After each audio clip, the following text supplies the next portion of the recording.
Hey guys, this is the Reading King, and today we are back with another book review. So today we're reviewing The Paper Cowboy, and it is about a boy who struggles through his life in his town, and it's in the Cold War era, and he lives in America, and so of course there's anti-Russia.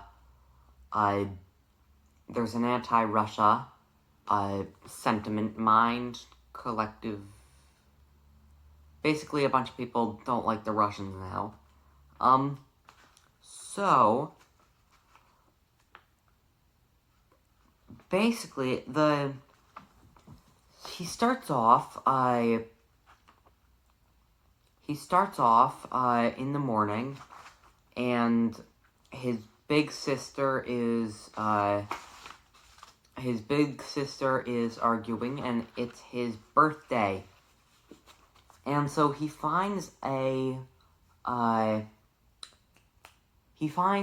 newspaper on a newspaper pile of the communists. It's a communist newspaper.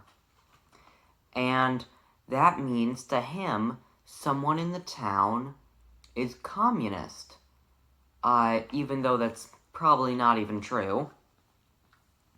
And so he blames the old Russian lady as a communist spy, even though he has no proof that she is even related to that newspaper at all. I mean, the newspaper is in English, and she can't speak English, so that happened. And then something bad happens where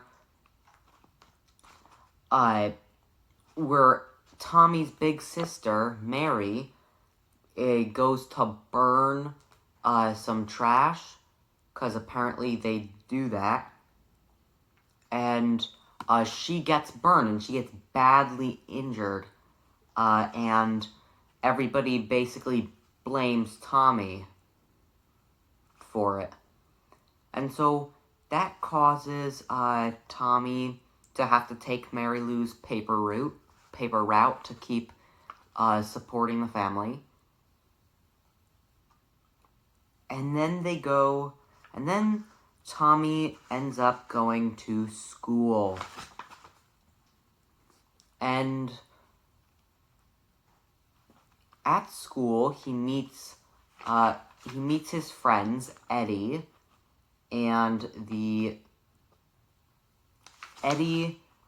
some other kids named, let's see, where does it,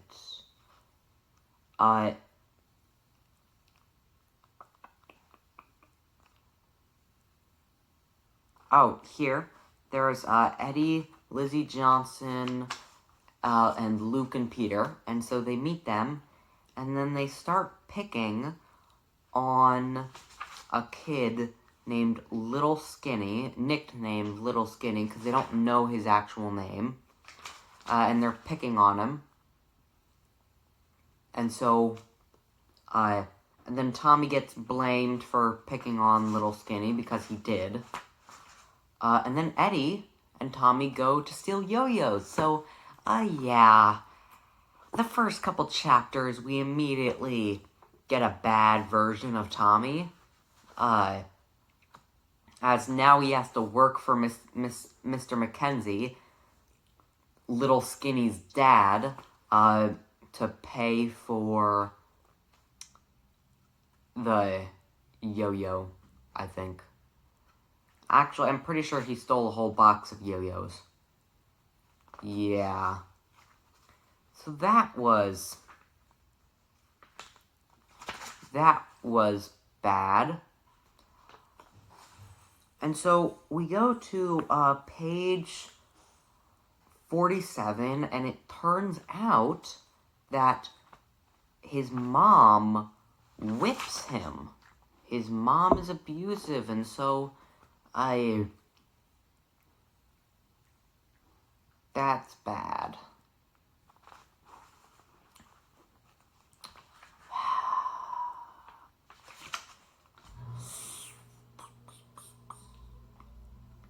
So he gets whipped for stealing the yo-yos, and that's how he gets caught, and that's when he starts working for Mr. Mackenzie. And then, after he starts working for Mr. Mackenzie, he gets really mad and frames him for being a communist. He takes the communist newspaper that he found, and he puts it in a place that if it were found, it would be blamed on Mr. Mackenzie.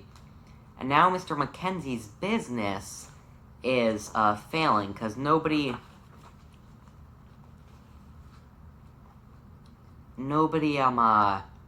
wants to buy from him. Which is really stupid, because he owns a shop. And in the Cold War mentality, the whole point of being anti-communist is because they didn't allow freedom of trade, right? And so, if he owns a shop, if he owned the shop before and after he was found with the newspaper, then that should be a point in his favor, right? So, anyways, it starts talking all about, it talks about the church, and how he goes to the church, and apparently, the church is spreading anti-communist propaganda, so that's funny. That's not really a good influence, though. I don't agree with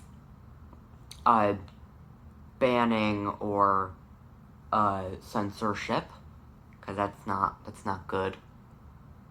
So, anywho, we're not here to talk about that. We are here to talk about the book, which ends up being a really good book. To oversimplify it,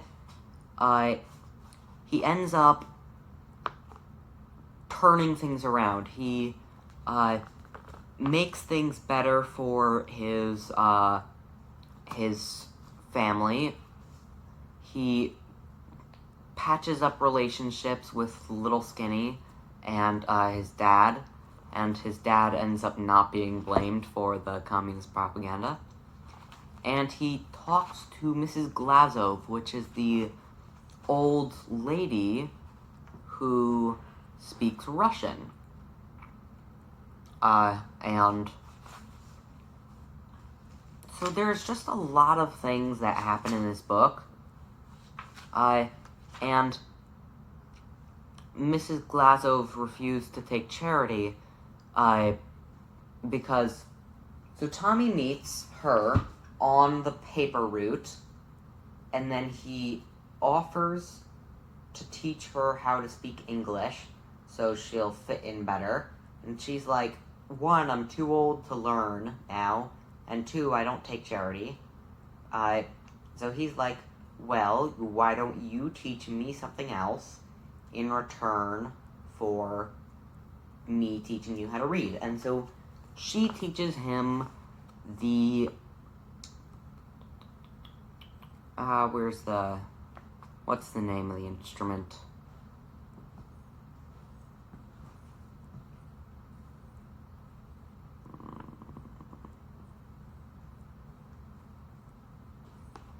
The accordion, that is the name of the instrument. And that ends up actually being really big because it patches relationships with his mother just a little, although she's a little cuckoo. And he uses it to raise money for his sister's treatment. So that ends up being good.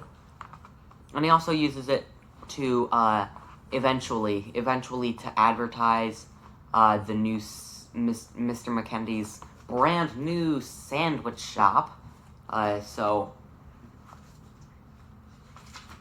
that ends up existing. And that is where the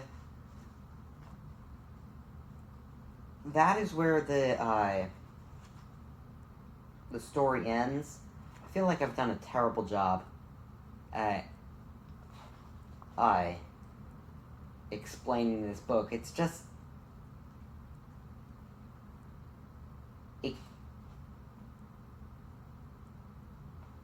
it's just so much to explain. It's not a book you can do very well. Okay. Well, I also have some announcements to make. One, the next Minecraft episode is going to be coming out. There's going to be Nether stuff, and that's fun. That's always fun. Two, I managed to get my hands on the second book in the Red Rising series, so we're going to be doing that again. I'm going to do this. I couldn't do it this week because I needed to take some time to, one, finish the series, because I also finally got the last book and finishing the series. And I also needed to refresh myself on the second book. But then I'll do the second book, and then I'll do the third book, which I already have a hard copy of. And then I'll do the fourth book, Iron Gold. See, the problem with the fourth book is that it's an online, so I'll screen record some of it. I'll screen record some of it, and then I'll also do one of these sit-downs and just explain the book without actually having the book. So, that's something. And then I'll do the fifth book, which is Dark Age, and it's the fifth and final book, and I just got it along with the second book. I don't know how I ended up reading the second book if I didn't own it. It must have been at a library or something. But I ended up reading the second book without actually owning it. So that was the problem with continuing the Red Rising series. But eventually we'll finish that. We will finish that, and next week we'll have the second book, which is Golden Sun. So that's that. Do I have any more announcements to make? No. That seems to be pretty much it. Thanks for watching,